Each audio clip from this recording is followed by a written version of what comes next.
Let me ask you a question. How do you see yourself physically in, say, 5 years, 10 years, 15 years? Well, if you're only 50, 60, or 70 plus, your answer should be strong, active, with lots of energy. We're blessed when we blow out a cake full of birthday candles every year. Meanwhile, our bodies are slowly losing strong, lean muscle. I'm saying our future happy birthdays depend on rebuilding and maintaining your strong, lean muscle. Now, according to lots of scientific studies and my experiences over the last couple of decades, the most effective, the best means of doing so is with weight training. Hi, I'm Kevin, your 70 plus host for our Loving 50 Plus channel. Now, over the years, when I get asked, what are the best weight training exercises for women? My answer was, and still is, all of them. And I would get a sigh and be told, oh, I can't do those heavy weights. I don't want to get bulky. Well, did Marilyn Monroe look bulky? She was a known weight trainer. Now, for many people, weight training has a bad image. They think of big guys grunting under bigger weights, busting out of spandex. So in suggesting weight training for people, I explain the difference between absolute strength and relative strength. Now, for myself, I've long been involved in big weights to build absolute strength. That's what I like to do, the most you could possibly lift. And I train powerlifters, both men and women, over the years. But the vast majority of women and men I've trained were not interested in absolute strength. Their goal was relative strength, to build firm, shapely, lean muscle, to be stronger, maintain bone density, protect joints, walk, run, play sports, chase the grandkids, dance the night away. Anything you want. But strength relative to your body size.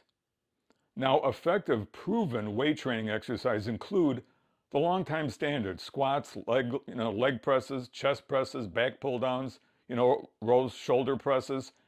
It's simple stuff, and a lot of serious powerlifters do that stuff, but they're also very effective for everyone else. But you use a weight that is relative to your current strength levels. Now that allows you to enjoy that amazing feeling of your muscles working, stretching, pushing against a relatively comfortable weight.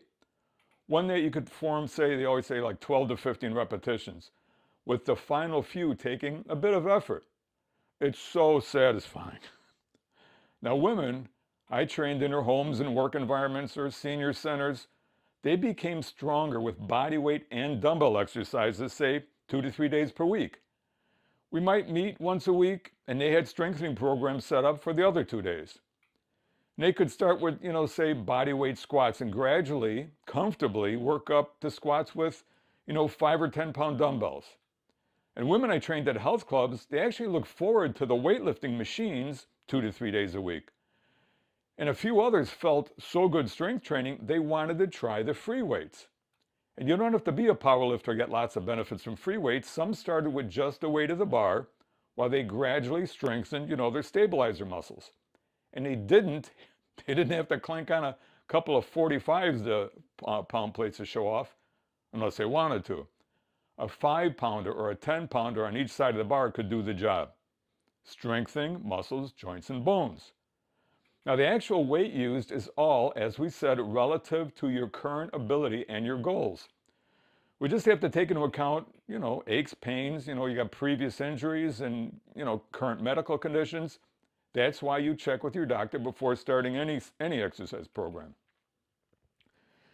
Now, you may be surprised to hear this, but women who start out without a lot of muscle strength often experience the biggest relative increase in their strength. The first step, get a fitness evaluation from a professional, physical therapist, personal trainer. Next, focus on the appropriate muscle group for each exercise. Then learn range of motion. Gain confidence in your ability to control a specific weight. When, say, 12 to 15 repetitions become easy, while still maintaining control, you might increase the weight by 5% for smaller muscle groups and maybe 10% for bigger muscle groups. So let's say you start out with 20 pounds for 12 reps or 15 reps in a chest press. And some weeks later, you can comfortably increase to 25 or 30 pounds for 12 to 15 reps. That's an amazing accomplishment. But it absolutely will strengthen your muscles. Now, it doesn't seem like a lot of weight, but it's all relative. That's what we're talking about. I'll give you an example. When I worked as a health club trainer back in the 1970s, all the guys are talking, and we heard a 22-year-old named Jan Todd had broken the Guinness Women's World Record for the deadlift, almost 400 pounds. The, the men at the health club were amazed and immediately loaded up a bar to show they could deadlift 400 pounds. Most could not. Now, these were guys who had been working out for a while and increased their relative strength from their initial level, but their absolute strength was nowhere near comparable to that of this amazing 22-year-old woman. What I didn't understand at the time was why were the women at the club sequestered in a separate area from the men, a different room, and they just had these, jiggling away on vibrating belt machines and sitting on those rotating roller drum machines? What the heck? Where was their opportunity for muscle strengthening? Now, as a side note, I followed the great Jan Todd's remarkable powerlifting achievements over the decades, which she achieved without steroids, I might add, so they really count. Check out Amazon for her inspiring books. Here, to me, Jan Todd empowered generations of women to become strong and able, not just in powerlifting, but in any sport and in life. But so much has changed since then. I've been fortunate to have worked, like I said, with so many women over the years, introducing them to weight training. Back in the 1980s and 90s, women were often surprised that the fitness programs I set up for them included more than just the usual cardio stuff. I remember everything was aerobics and step classes at the time, which was fine, but a few of them were turned off by that feel the burn silliness. And, like you either feel the burn or you're not doing anything, which isn't true. But when I suggested weight training, I think some were just humoring me.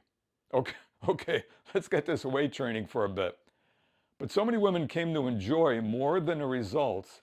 They enjoyed the increase in strength and endurance, but they often told me weight training just made them feel so good. Of course, I thought, why the heck did they think I did it? And the fact that it firmed and gave their bodies a great shape was certainly a plus.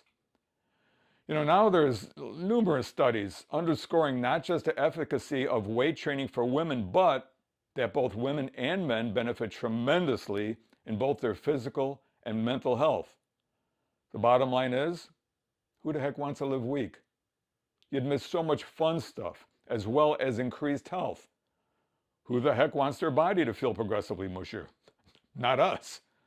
Loving 50 plus is here because I want you to actually love being 50 plus and 60 plus and 70 plus plus.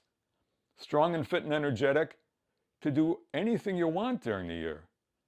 Now, one last note, I'm not judging, even though I've been a powerlifter, but I've never been a spandex guy. No pockets. Now, thanks for loving our Loving 50 Plus episode. I appreciate you being here. Always check with your doctor before starting any exercise program. You're welcome to join us at our Loving 50 Plus channel. We've got a lot of other videos for you there, and please take a look. And please click subscribe to keep us going. I don't want to be lonely over here. Welcome to our new subscribers, and to our long-timers, a big thank you. If you have a minute, leave a comment, tell me your thoughts, maybe a thumbs up like. Remember, what you want for your body, for your life, is what Loving 50 Plus is all about. I'm Kevin, your host. See you in our next video, and please take care of yourself.